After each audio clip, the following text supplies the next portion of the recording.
closest to my house. Thank you. so But, I'm a big fan of them. But you know how many years ago, I mean, the purpose of that is to notify the fire department. But today, with the use of cell phones, I mean, who doesn't walk around with a cell phone? I'm just wondering, I have no idea what it cost us, and I don't know if one's been used since your fire.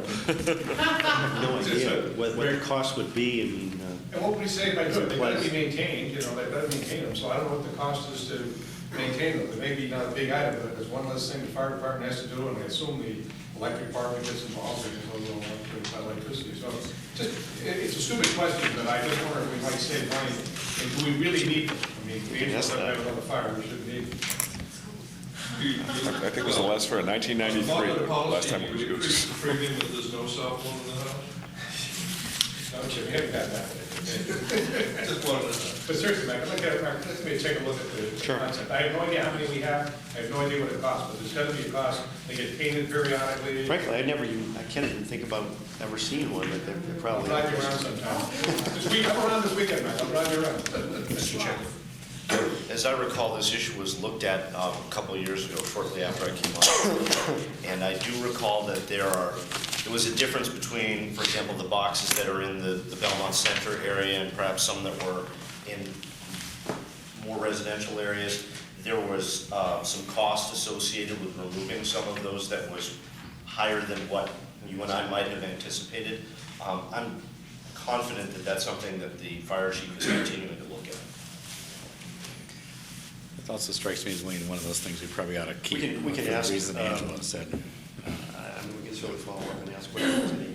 Well, the other thing is, What the incremental cost might be annually on this. just a thought, those pull boxes are also in school buildings and public buildings as well, and it's all part of the same system. All right, so. My cell phone doesn't have the fire department on speed dial either, so. But it's worth it. It's a question that's worth, I mean, every question is worth asking. Every question is worth asking. So, I mean, that's it. I mean, for me, it's always been about two issues, the police department and the personnel matter, and getting that stabilized. But for me, the fire issue, the regionalization, ALS, seem to make sense. Whether it will ever happen in our lifetime, I don't know, but regionalization of some sort with surrounding communities that continue to struggle like we do, and this ALS issue, which just seems to be moving forward. Go ahead. One final comment is, I'm a representative of the MMA, the MMA Policy Committee, and right now there's investigation going on with the whole 911 funding and how that funding takes place and where it takes place and so forth. And the members of that committee were universally in favor of addressing 911 issues as it relates to regionalization and as it relates to funding. Real quick, a lot of the funding that we get for the 911 system comes from surcharges that currently exist on landlines and cell lines, and there's bills before the legislature to change that funding. But the fact of the matter is, everybody at that meeting was coming from the same position as how do we end up regionalizing 911 systems, because obviously it's an area that everybody is thinking about as an opportunity to look at. And it clearly is also an area where you get the most resistance from the local communities. All right, and one of the ways that we talked about addressing that was to give incentives to communities in terms of payments being made by the state or from this 911 fund to communities that are moving in the direction of regionalization. So communities that are willing to look at regionalization, that are willing to address those issues, would get more funding from the state than those that simply say, we're very parochial, we want to keep 911 in our own community. So there's discussion going on at Mass Municipal Association as well as the state level as to what ways can we incentivize communities for looking at regionalization to try and get over some of these humps of parochial 911 belongs only in my community. Okay, I want to move the budget discussion along. This is a sort of one of these bigger issues. I mean, frankly, you could add to that Mark is reporting we would appear to be great overcapacity in fire suppression in addition to 911, and that's another great argument for regionalizing. Absolutely. Just putting out fires. Bill, one last one. Doesn't New Hampshire have a 911 for the entire state? Vermont has, Vermont Vermont does, Vermont, entire state. I think California has 4. Yeah. I mean, some, yeah. I mean, We're this not is not, modeling ourselves after California, I have to say that right now. All right, any more comment on public safety? What I'd like to do, before we go into the general budget discussion, is see if we can't knock off at least one of these reserve fund requests. And I'm going to pick the easier one as the clay pit pond thing. And Tom, do you want to talk about that for a second? Certainly, Mr. Chairman. Let me just pull that out. Last December, approximately on Christmas time, on a Friday, I think it was a Friday evening, there was a report of a order coming from just where the brook enters Clay Pit down by the bridge, by the flagpole. And fire department responded, and there was a smell of diesel fuel, which had ended becoming a diesel fuel discharge into the pond. The fire department responded immediately. I responded along with the chief down to that site that evening, and it was contained. The state came down immediately that evening. They actually were very pleased with the way the town, particularly the fire department, was working on containing the site immediately. We had to bring in a licensed LSP professional, and put Clean Harbors to oversee the cleanup of that site. We tried to trace it, and obviously, if you could find out the source of the leak, they would be responsible for the cleanup. It was impossible to trace where it came from. It was determined, though, I believe it was diesel fuel. It could have happened either purposely dumped in a drain, or there could have been a leakage and the vehicle was parked there and it went down there, but we can't determine where it came from. So the town was responsible, I believe it was for approximately 18, about 18. $18,000 in costs. Minimally, some of that was the fire department costs, $18,796. About $650 was fire department costs, and the remainder of $17,900 was for Clean Harbor Environmental Services. The cost, actually, the chief thought could have been much higher than that.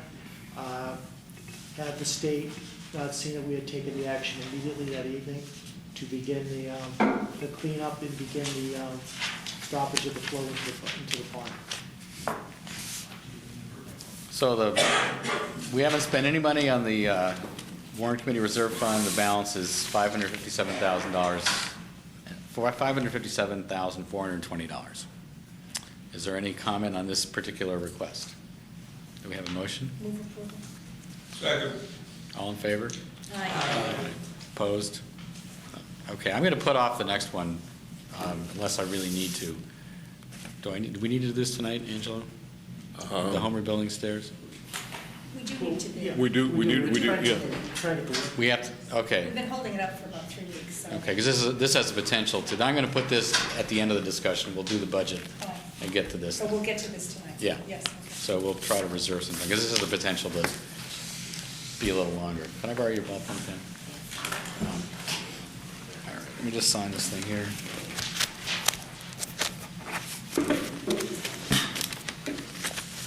Okay, we'll go to that next. So the budget. Where we last left off, I may need it again. Where we left off last week, basically,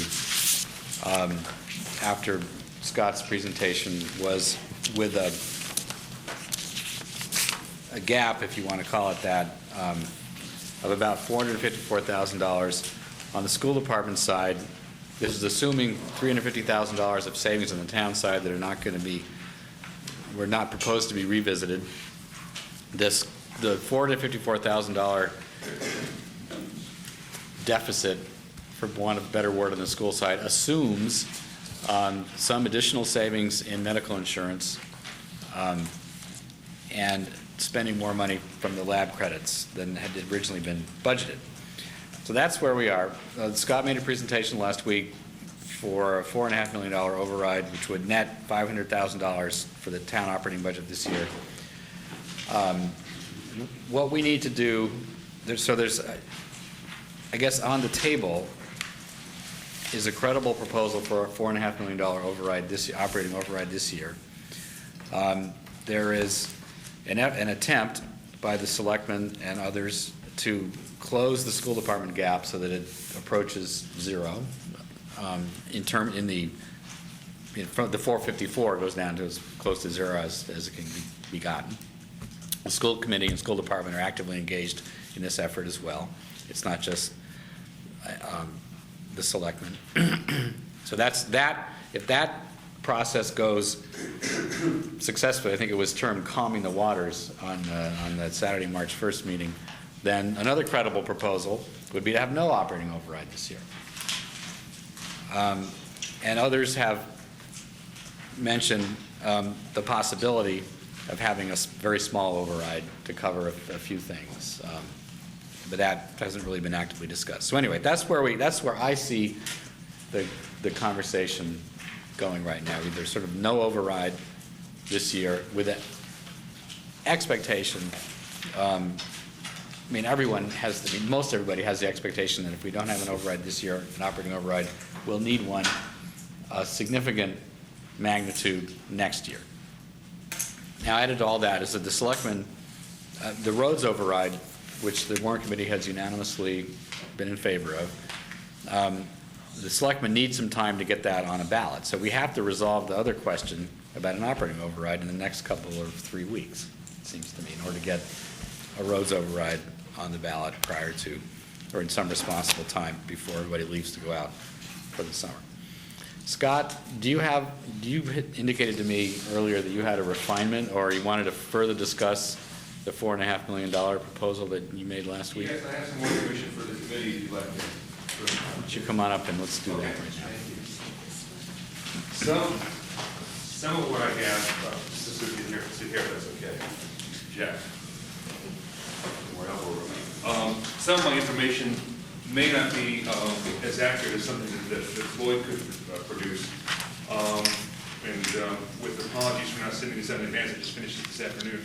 I've done a rough cut in trying to estimate the marginal cost of just these three ballot questions: a roads override for $2.5 million, an operating override for $4.5 million, and a Wellington override of the figures that Floyd provided to us, which had to be adjusted a bit.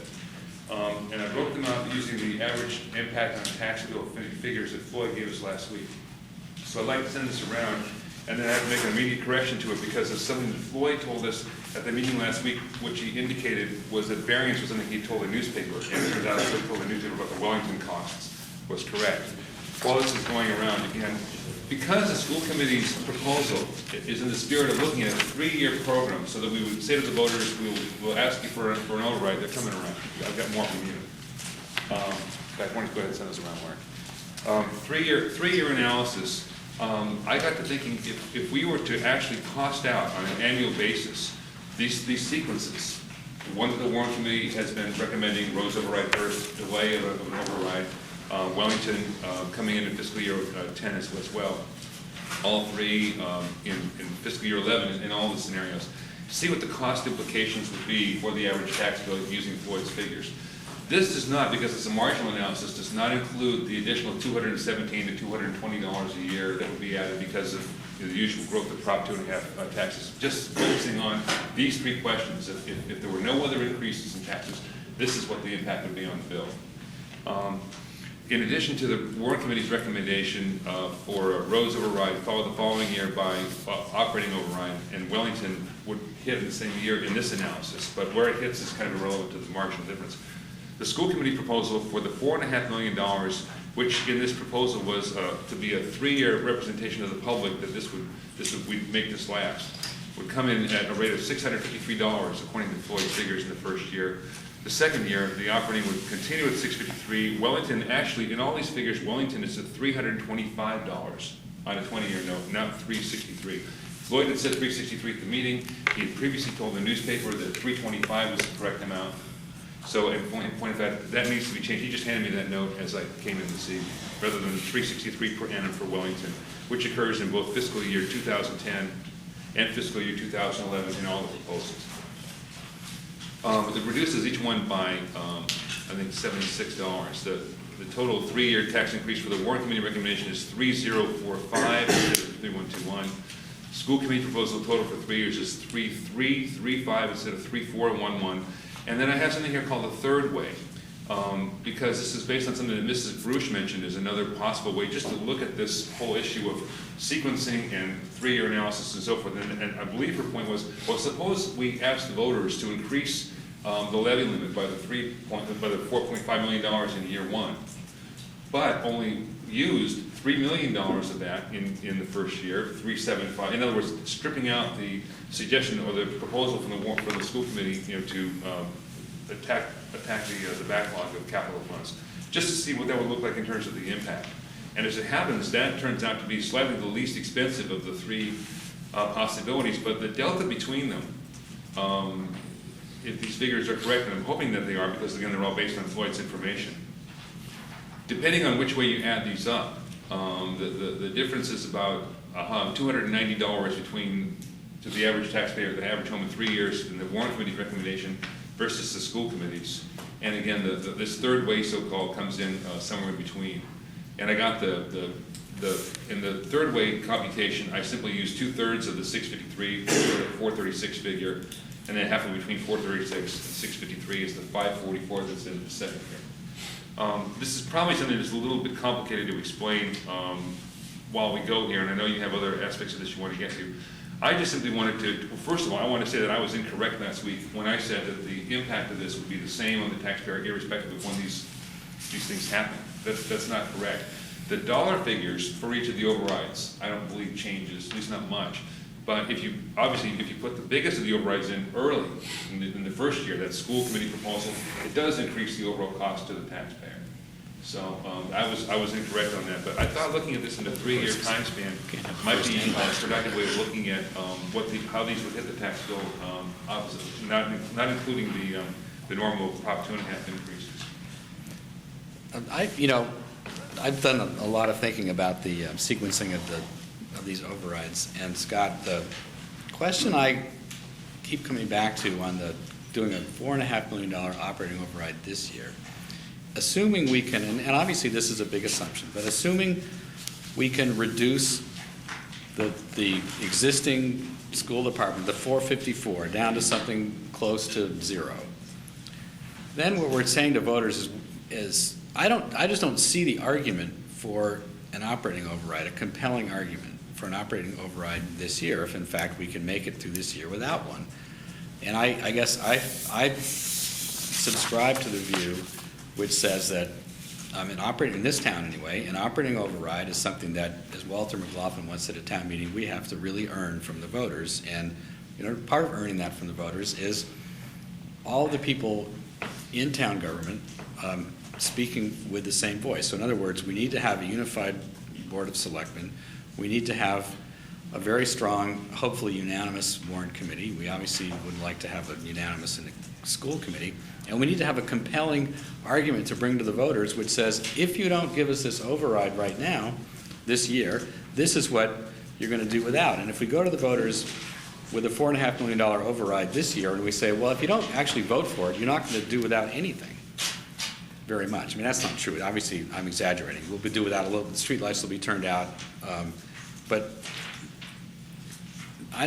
what I don't quite follow is to me, and I could be wrong about this, but to me, part of the argument, the compelling argument for an override, and the reason that everybody would support one is that without one, there will be real pain on all sides. And this year, if we go to the voters for a $4.5 million override, I accept that it may be responsible financial planning to get this done now, but part of what I regard as an important part of the argument just isn't there.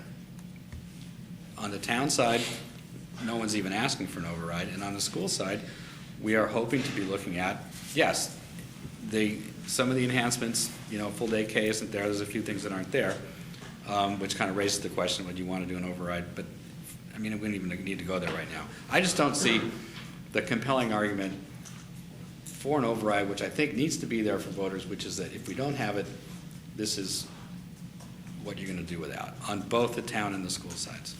And I don't see it on either this year, assuming we can close that. So that's my question about this particular part of sequencing. Sure.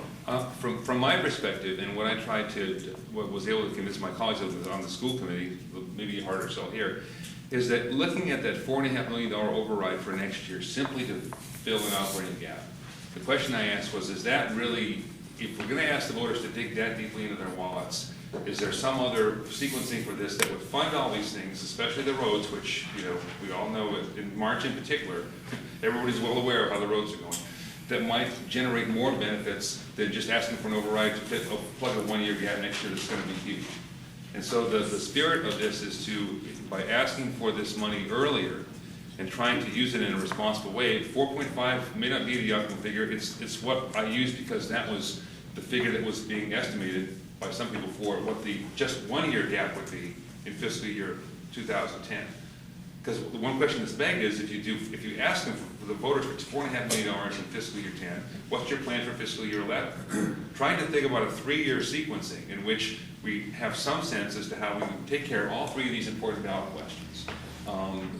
Drove me to think about proposing, if I may finish. Drove me to finish to propose bringing the larger override up sooner so that we could use it for something more than a one-year gap bill.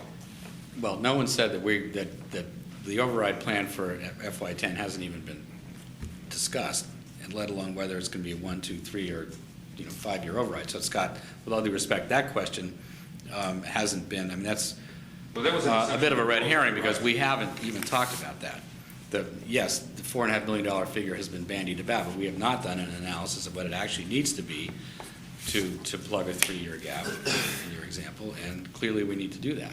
But anyway, I go back to my point, which is that to sell an override of this magnitude, I happen to believe, and I could be wrong, again, I'm perfectly willing to think that I'm wrong, but I find the argument weak that we would have a large override this year, which we basically won't use.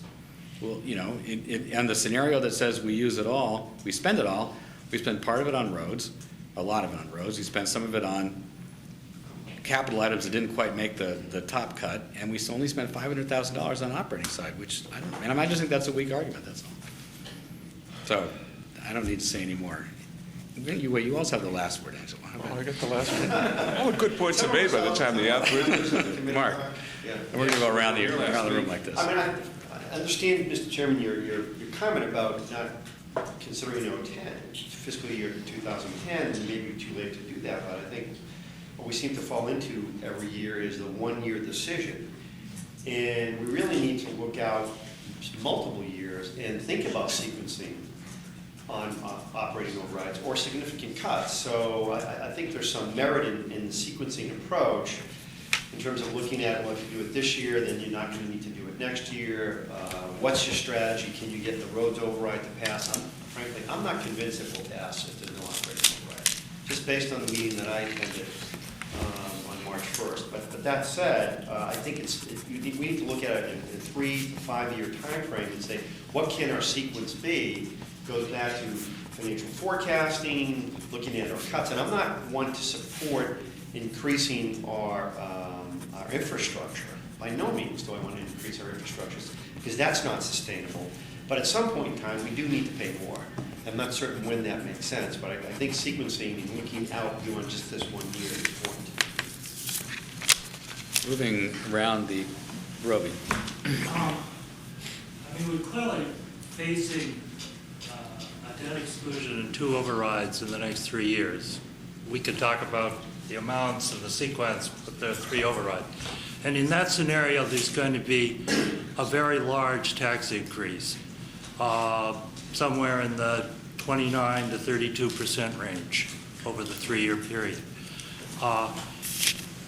2 points. One, I think we absolutely have to be saying to the voters, for each one of those overrides, we have tried to minimize each of these overrides to the extent we possibly can.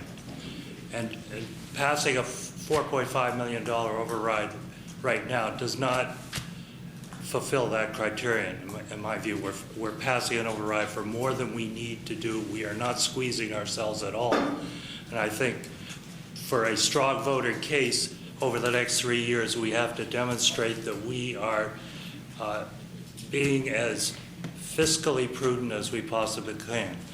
The second point is $4.5 million doesn't do it for the next 3 years. I'm not even sure it gets you through next year.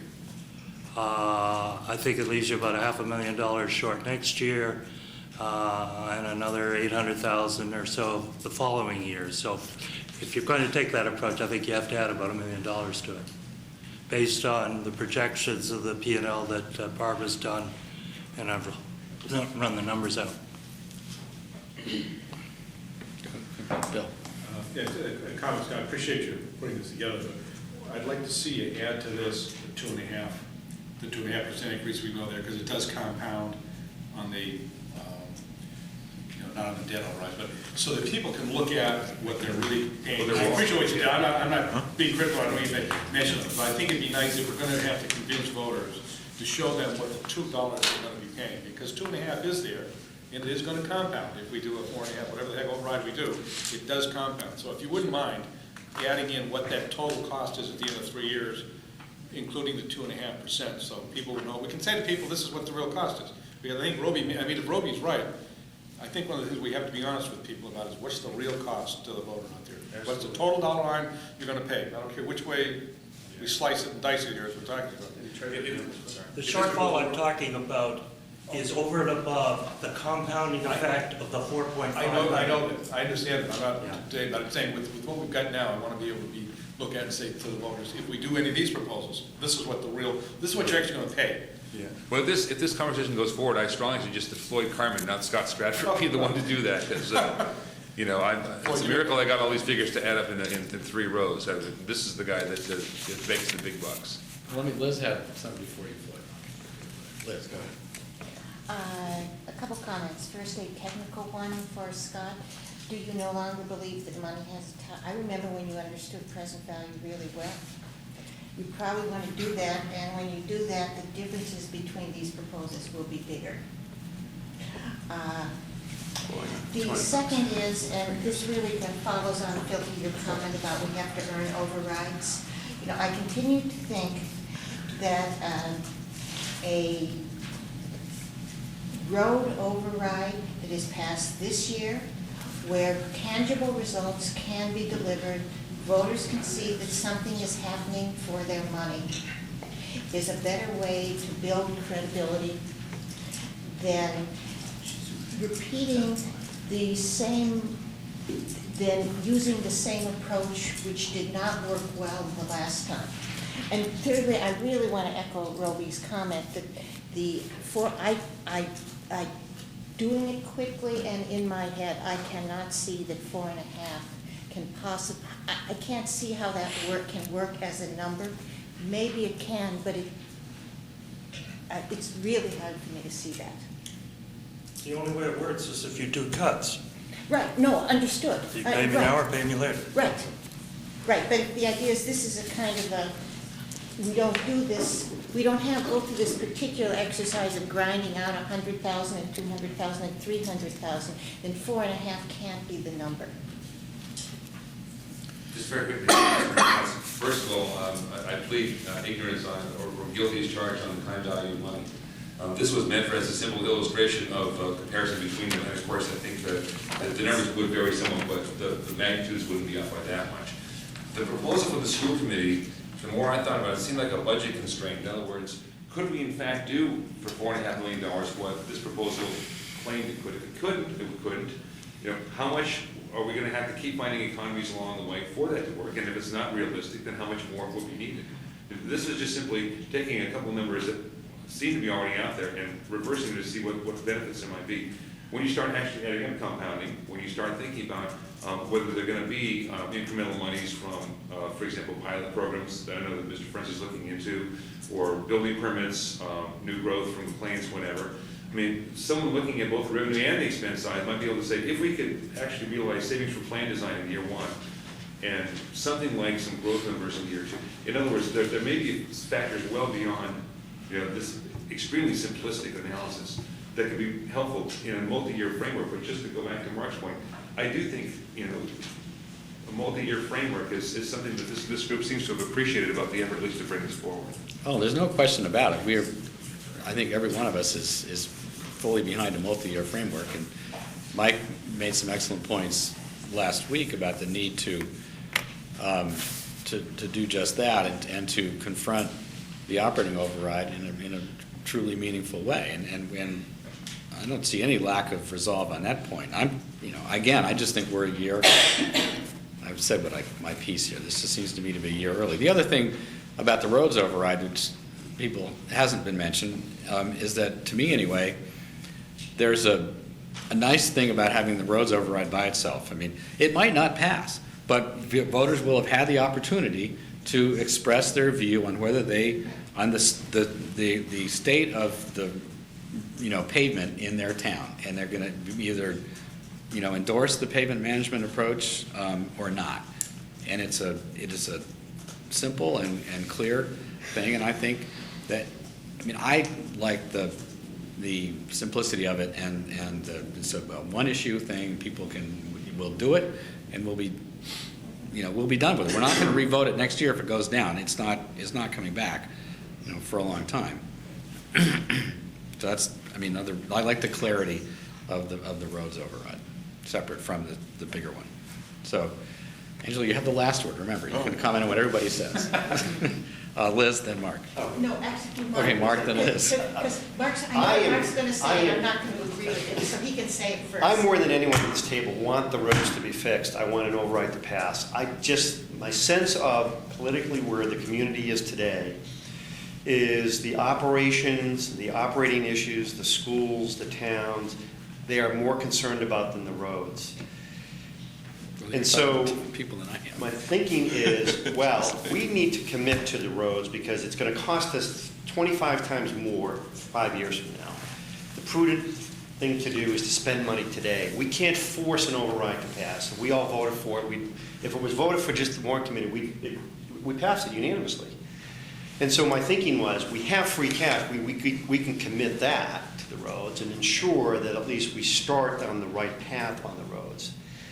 And that if we are inevitably going to have an override of some sort in fiscal year 2010, I don't know what the dollar level is, then putting that first, if you will, and then sequencing it so that the roads override, another roads override next year, where I believe you will satisfy the community's need or want to have some type of operational override to fund the school and the town gaps. Seem to be politically the right approach this year. Now, I may be reading it completely differently than what I'm hearing in the community and the meetings that I've attended, but that's my sense of things, and that's where I am at. I'm not certain 4.5 is the number.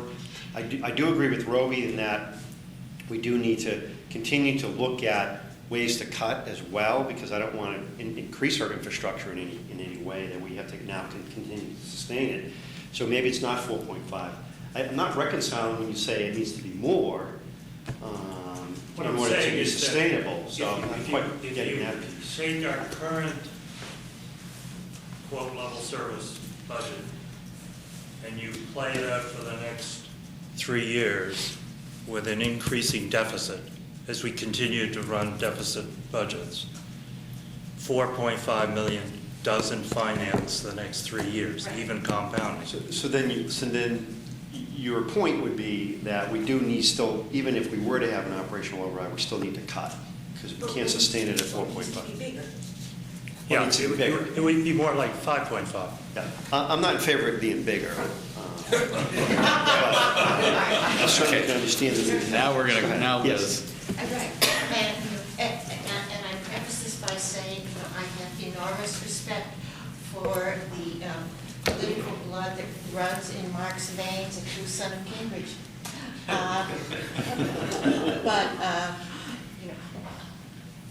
think the ROR, the Rescue Our Roads, the ROR committee is really ready to go. And I firmly believe, me and William Blake, truth can never be told so as to be understood and not to be believed. And I think if the case is made clearly, the lockbox concept is explained, I think that voters will pass the override. And I think that because they know what they're getting, they'll know what they're getting for their money. Let me ask, Yeah.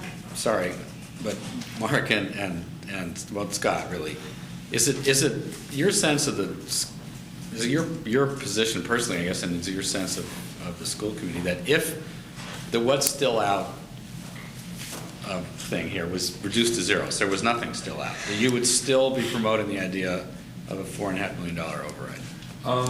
I can't answer that on behalf of the committee. I think it was important to bring to the committee's attention, and therefore this committee's attention, the implications of waiting longer on an override, which if it failed next year would cause even more devastating cuts than a failed override would cause this year.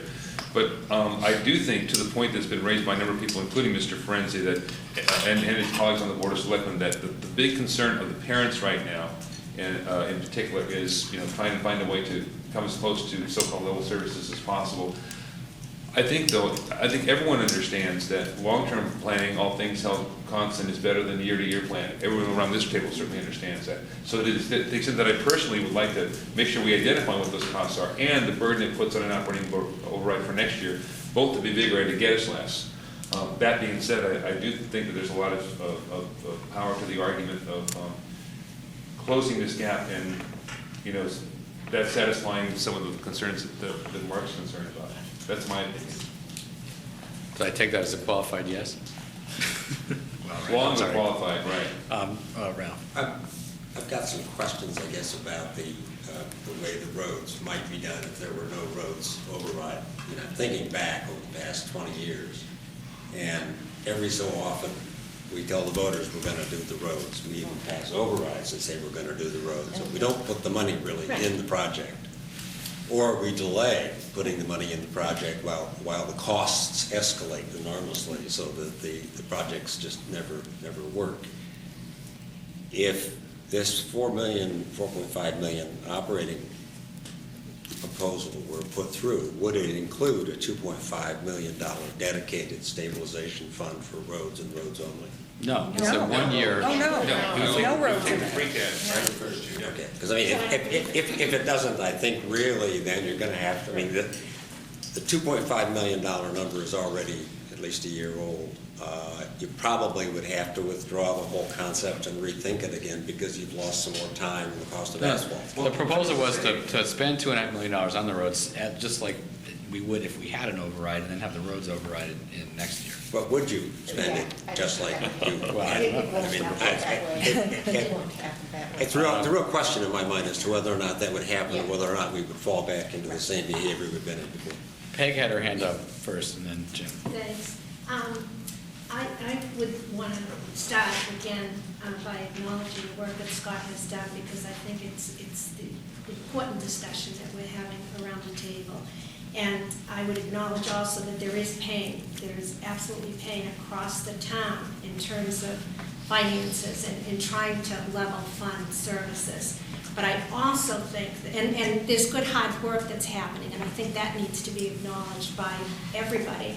I just simply cannot support an operational override this year, and I would be inclined to agree with what Phil said initially. I think that there has to be education around an operating override. And I'm a perfect example of having been educated. If I thought like 2.5 years ago that I would be willing to step out and see my taxes go up over the next 3 years in support of roads, the Wellington, and then an operating override, I would be the most surprised person. But I feel as if I've been educated, and I certainly am willing to support what is to come. Not happy about it because I'm facing fixed income before too long a period of time, so it's going to be a sacrifice. But I do feel strongly that there has to be a sequence and that there has been some education. I think that people have been educated around the roads, and I do believe that it's a major safety issue, and I don't think we've talked enough about the safety factor. We need to do the roads. Politically, I think it will pass if it's not accompanied by another override this year, meaning the operational override. I have a lot of confidence that And I gave an example, I think, at one recent meeting, going up a street recently, and I used to be able to go to the left to avoid the potholes on the right, and now when I go to the left, there are as many potholes, so going on the road, I guess, is what I'll have to start doing. But I do think it's a safety issue. I think it's a safety issue for drivers, for pedestrians, and especially for children. And a parent mentioned that at the Saturday morning meeting 2 weeks ago, that we really have to be concerned about kids who are walking to school.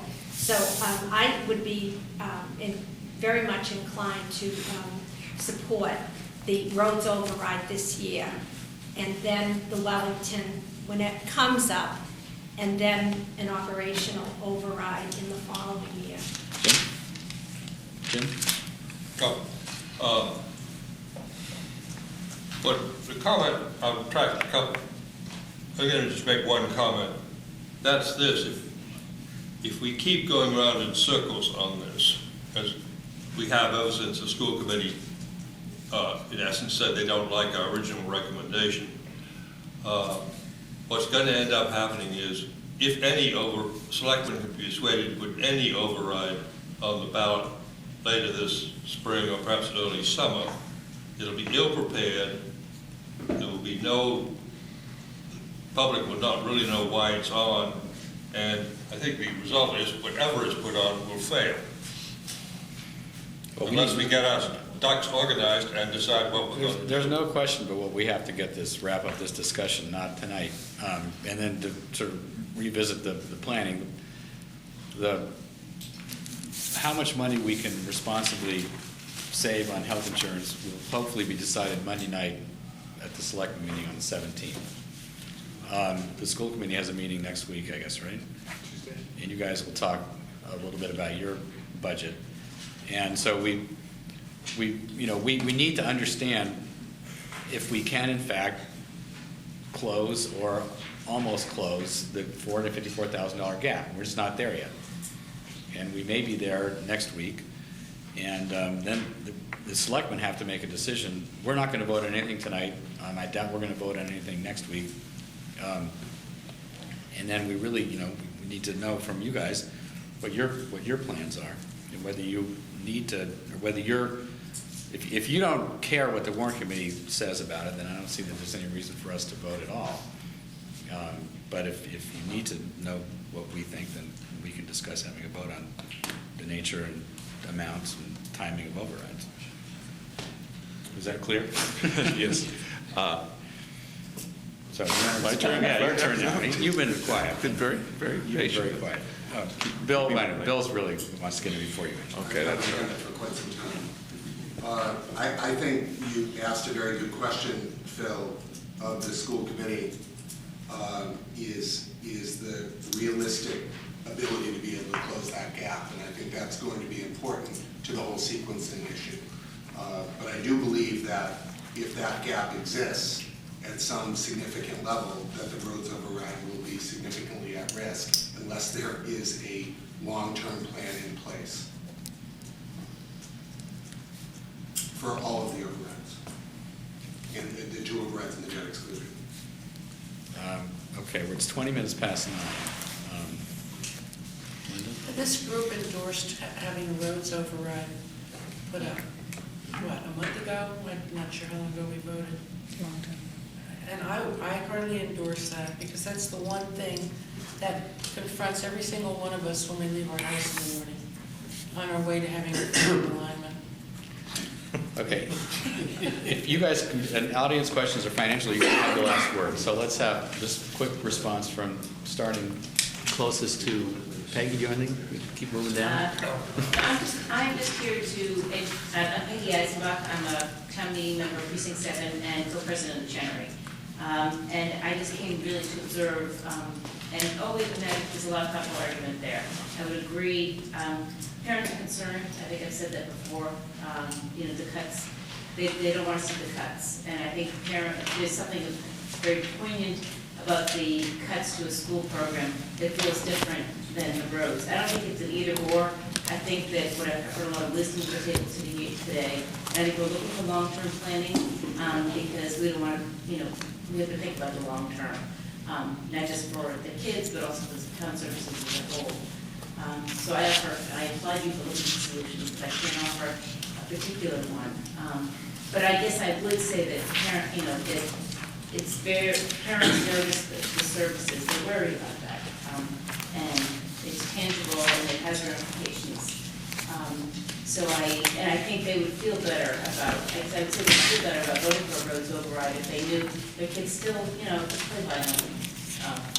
And they still, there weren't class sizes, even though it'll be, 28 in the 5th grade, it wouldn't be more than that or whatever. And I think we're all looking for common good. Okay, thanks. Paul Roberts, town meeting member from Precinct 8. I also write a blog, Belmont.com.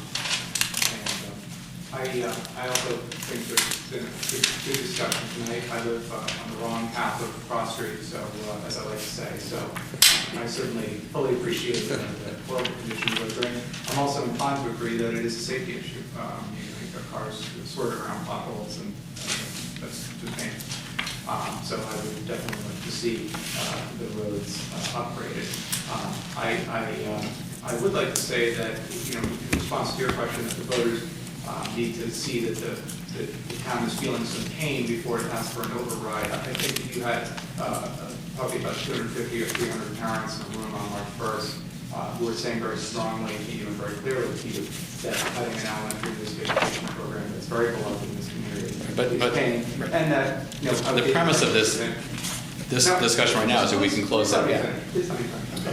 I think you have parents who are saying that is pain, and that they don't want it, and that they're ready for the override, so that they don't have to see that. There was an article in the Globe today about Randolph, Massachusetts, and some of the things that have happened to that town since they have failed to pass overrides consecutively for a number of years, and seen their school system and quality of life in that town degrade. I don't think we want to see that in Belmont.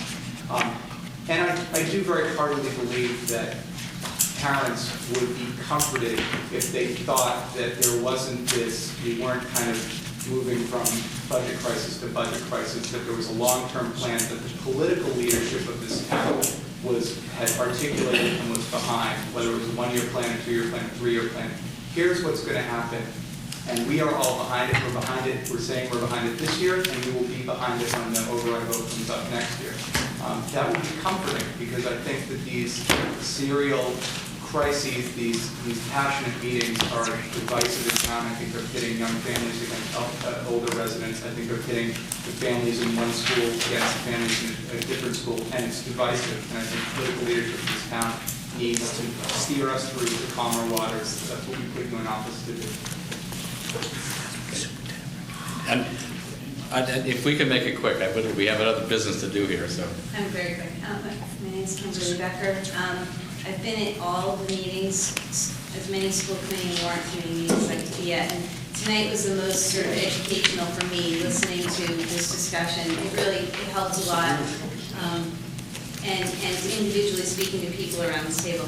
My only thought is I'm really, really scared that we're going to get to next spring and need $4.5 or $5.5 million, and we're not going to get it. That's my bet. If you can somehow see your way through that and believe in all of your hearts that we can convince the voters to give us that money next year, then I'm comfortable with it. But I just hope we are all aware of the consequences of leaving it till the last minute, and it's scary. Anybody else feel I need to say something? I don't know. Todd Chowski. I'll just make the point, and I think from what I've heard in this room, we have 3 choice decisions to make with respect to going to the voters for additional funds, right? And it seems to me that the order in which those questions are asked potentially affects the outcome, right? And that's kind of the unspoken thing, is that putting the operating override last will quite frankly affect its outcome adversely compared to putting it first. And so, and vice versa for the roads override potentially. And so I think it needs to be one made clear to the voters that there is, in some sense, a plan. There are potentially 3 decisions coming down the pipe. And this is the first one of 3. Should the sequencing go roads first? I think there are other alternatives of doing this, of potentially putting I realize we can't put the Wellington debt exclusion at the same time as the operating overrides. But there are ways of making this choice to voters a little bit clearer and letting them choose between one or the other or all three if they choose that. Whereas now, I think the process by which the committee's undertaken issues and the budget process has gone has basically boxed us into one choice and potentially affect a long-run decision by the timing of when deficits in certain departments happen. And my sense is that that's not necessarily the way we want to accomplish long-range planning, is to be driven by the timing of particular deficits in this particular department. And I'll leave it at that. Okay, well, thanks a lot for the input. You know, I mean, I guess, Angelo, I promise you have the last word on this, but You've been successful at keeping my mouth shut for at least a half hour. It's very unusual. I appreciate the desire. I mean, I understand that someone looking at this could say, this appears to me to look like brinksmanship. You know, I am suggesting, and Angelo, I think is too, a strategy that winds up rolling all the dice next year. Okay? And I appreciate that. And I can understand people being queasy about that and being nervous about it, quite frankly. I am too. It's a dilemma. I am not sure that a weak argument for an override, and I appreciate that financial planning and sound fiscal management and all that stuff is not weak, but it's not to me, it's not, again, I could be wrong. To me, it's not a very compelling argument to bring to the vote. And I didn't mean to say that we need to realize pain in order to have an override. What I meant to say was that we need to be able to tell people that if we don't have the override, there will for sure be pain. And I just don't see, the argument this year is kind of a technical fiscal argument. Let's do it now. Let's get it out of the way. And we'll all feel better about it because we'll have to raise this money if, in fact, it passes. I think there will be a substantial opposition to an override early, really, which is what I think a lot of people will look at this as, is we don't need the money, so why are we doing it now? Anyway, that's just my view. So I'm not just trying to, I don't want people watching on TV or school parents to think that we're just irresponsibly rolling the dice. It is a truly difficult decision. You're right. Ralph, then Andrew. The future selectman. I'll be brief. I think the comments that have been made around the table and also by the audience about the potential divisiveness of sequencing worries me a great deal. And to that end, as I said last week, I would be willing to support a roads override and a smaller operating override that could be well defined. I mean, I think one of the problems you brought up already is a $4.5 million 3-year override is pretty hard to package and sell right now. But if there were very clear, specific items that could go into a smaller override, it could be easily sold. That wouldn't bother me at all, and and if that would help heal this division and ensure that that things move forward and we move forward as a community rather than as divided groups, I'd be willing to do that. Well, you're one of the 3 people who make decisions. Angelo, you've been waiting patiently. Not yet. Forgot what I was going to say. Okay, well, then we go. No, I didn't forget what I was going to say. You know, I can't leave the house without people asking me the question of overrides and where do we stand and what's my position and how do I feel about it and so forth. And I've been wrestling with the same as you have, and I think I'm coming at it from a very similar position. And I think what it's reduced down to me is how the question is asked. If somebody says, do we need an override, all right, my answer to that is, yeah, we need an override. Right now, we've been deficit spending, as was pointed out, to the tune of $1.5 million a year. And without changes in structure, all right, we need an override to address that. Either we got to change structure, make substantial structural changes, and we know how difficult that is, and we've talked about all the things that, whether it's regionalization or whether it's consolidation or whatever it is, consolidating school buildings, and these are all things that have been talked about year after year after year, and nobody's been successful in being able to implement any of them. We all instinctively know they're the right things to be doing, but for whatever reason, we can't get them implemented. So Do we need an override? Yeah, if we don't change the structure, or if we don't cut services, we can't go on deficit spending. We've been very fortunate in being able to identify funds and having things break in the right direction over the past couple of years that we got through last year without an override, and there's a chance we can get through this year without an override. The next question is, should we have an override? All right, and there's a lot of prudent arguments, and the one that you just raised is one I've been wrestling with as well, Ralph, and that is, is the amount something less than $4.5 million? And what would be the appropriate amount of an override to put on the ballot in conjunction with the understanding that in future years there's going to be additional overrides? All right? So that's a question in a discussion I would certainly like to have at some point, okay, as to what is the right, if we were to do an override, what's the right amount? I don't know what that is, all right? I do know it's not the $454,000 to address what's in there right now for schools, because I think there are a lot of things on the town side that ought to be back in there, not the least of which is the money for comprehensive planning and so forth that Ralph mentioned. All right, and some of the other things that are in there. So if we're going to go for any override, it's going to be an amount that's substantially greater than a minimum, but a lot less than $4.5 million. So should we have an override?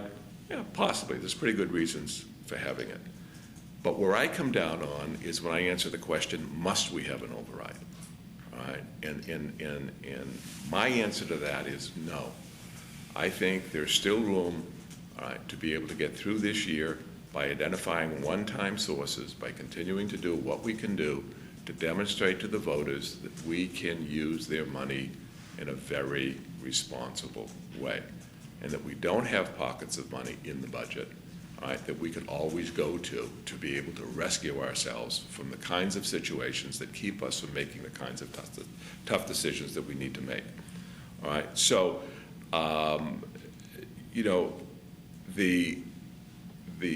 so when it gets down to the bottom line, must we have an override? The answer to that, I believe very strongly, is we should be able to get through this year. We're not going to get through unscathed, but we're going to get through without major pain. And I think that the kinds of things that we've allowed ourselves to talk about in the school budget are things that have gone a long way to fuel a lot of this discussion and unrest and emotion. When we start talking about things like cutting classroom teachers, cutting aides, cutting a music program, which has been a model for the state, when we start talking about those kinds of things that have to be cut in order to identify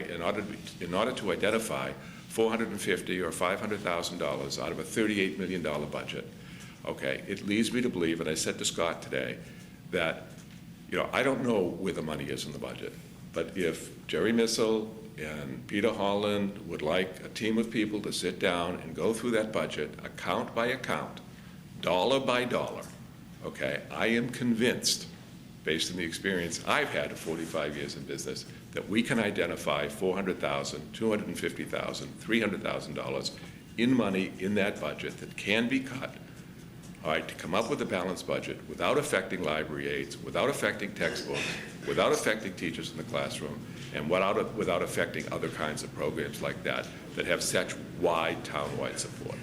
And so that's where I'm coming down on it. So I don't think we must have one. I want to try and get through this year. To me, the most important thing that we can be doing as leaders in this town is building confidence among the town residents that the people that are making the decisions and how this town is being operated are being made by responsible people with making responsible decisions. I believe that. I believe that strongly. All right, and I think we've got to demonstrate that to the voters, and I think if we demonstrate that to the voters, then we're going to get the kind of response that we all hope that we're supposed to get, and we want to get. So that's my final word. Okay. Thank you. We're going to next take up the.